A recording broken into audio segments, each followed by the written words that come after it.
maggawa tayo dito ng function na to-do list, to-do underscore list.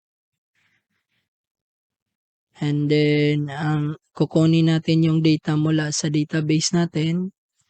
So, models, from dot models, import to-do. Okay.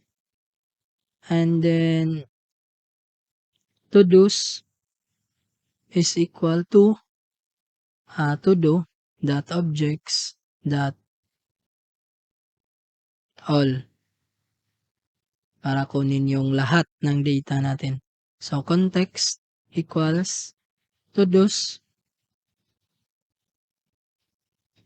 naka-dictionary to-dos. Okay. And then, ipapasa natin siya. Return render request. So, wala pa tayong file, right? So, gawa tayo ng to-do list. So, to-do list. Tama na tayo ng to-do list dito. To-do list. To-do underscore list .html. So, dito natin siya papa-renderin. Okay, so, quest. And then, yung name ng file, to-do underscore list .html. Tapos, yung data. Context. So, meron na tayong base. Meron na tayong to-do list. So, dito, mag-extend tayo sa ating base. So, to-do base.html. Tapos, block content. And then, yung data natin. So, ang data natin is to-do, to-dos. So, to-dos. So, if to-dos, so, mag-if tayo. If to-dos, kung merong to-dos, then, yan. Else, mag-display lang tayo ng walang data. So, no task. And then, kung merong to-do, so, for, iloloop natin. So, for to-do in to-dos, so, display lang natin siya. So, ganyan. Tapos, to-do, dot, ano ba yung title, tapos, to-do dot description, or to-do dot status na lang, no? Para ano, to-do dot get status, display, ganun. Tapos, to-do dot description. Okay? So, ayan. And then, lagay natin siya sa isang LI o UL list, parang list. So, lagay natin siya. Cause dito, list item.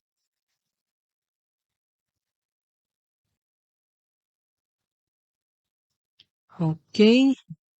Tapos, tingnan natin sa ating URLs. Path natin. So, yung path is, so, import natin to do list. And then, dito is to do. Ganyan. So, pag punta niya sa to do, so, lalabas yung to do list. Right? To underscore list. And then, to do list yung name ng ating path. So, ayan.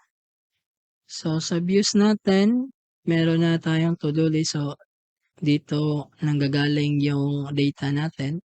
To-do.objects.all. And then, lagay natin sa to-do na variable na naka-dictionary. So, nakalagay na siya sa context.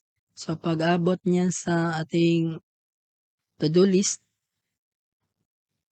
since ito yung template na ginamit natin, to-do list underscore underscore list.html. So, tapos nakaset up na yung path. And then, dito pala sa index, maglalagay tayo dito ng ref para URL path. So, aref HTML. So, and then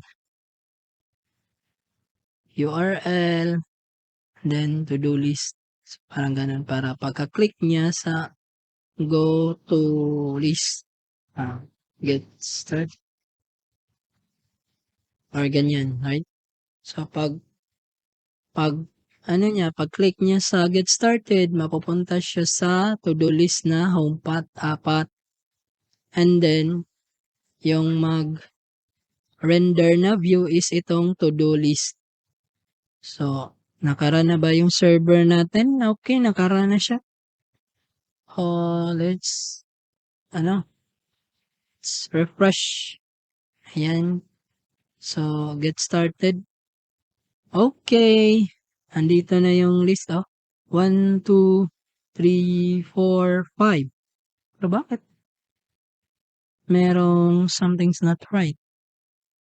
Wait, check natin, sa ating to-do list, li, kaya pala. So, dapat end to end. Yan. Okay. So, lumabas na yung data natin. So, from, ito yung base natin, ito yung brand.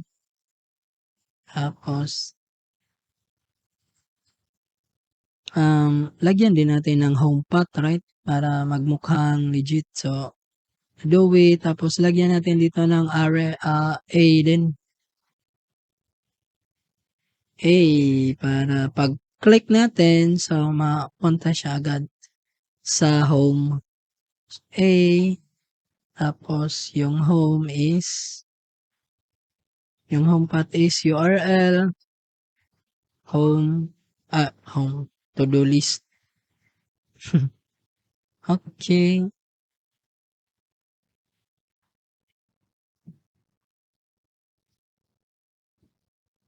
Django.